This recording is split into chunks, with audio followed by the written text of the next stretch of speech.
This is a 200 watt power bank galing kay Ugreen and baka ito na yung power bank na hinahanap mo.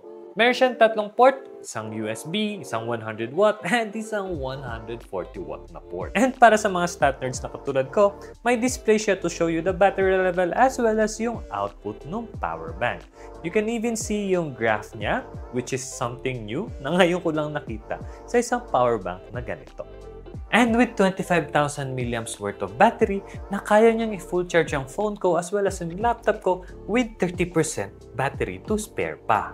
And kung hindi ka pa rin talaga naniniwala na pambikatin to, I'm charging one gaming laptop and the work laptop at the same time. And as you can see, may actual indicator tayo para nakikita natin yung charge output para sa gaming laptop and sa work laptop natin. So check this one out na kung naghahanap ka ng isang solid na power bank para sa on-the-go trips, sa mga emergencies, and kung kailangan mo talaga ng malakas.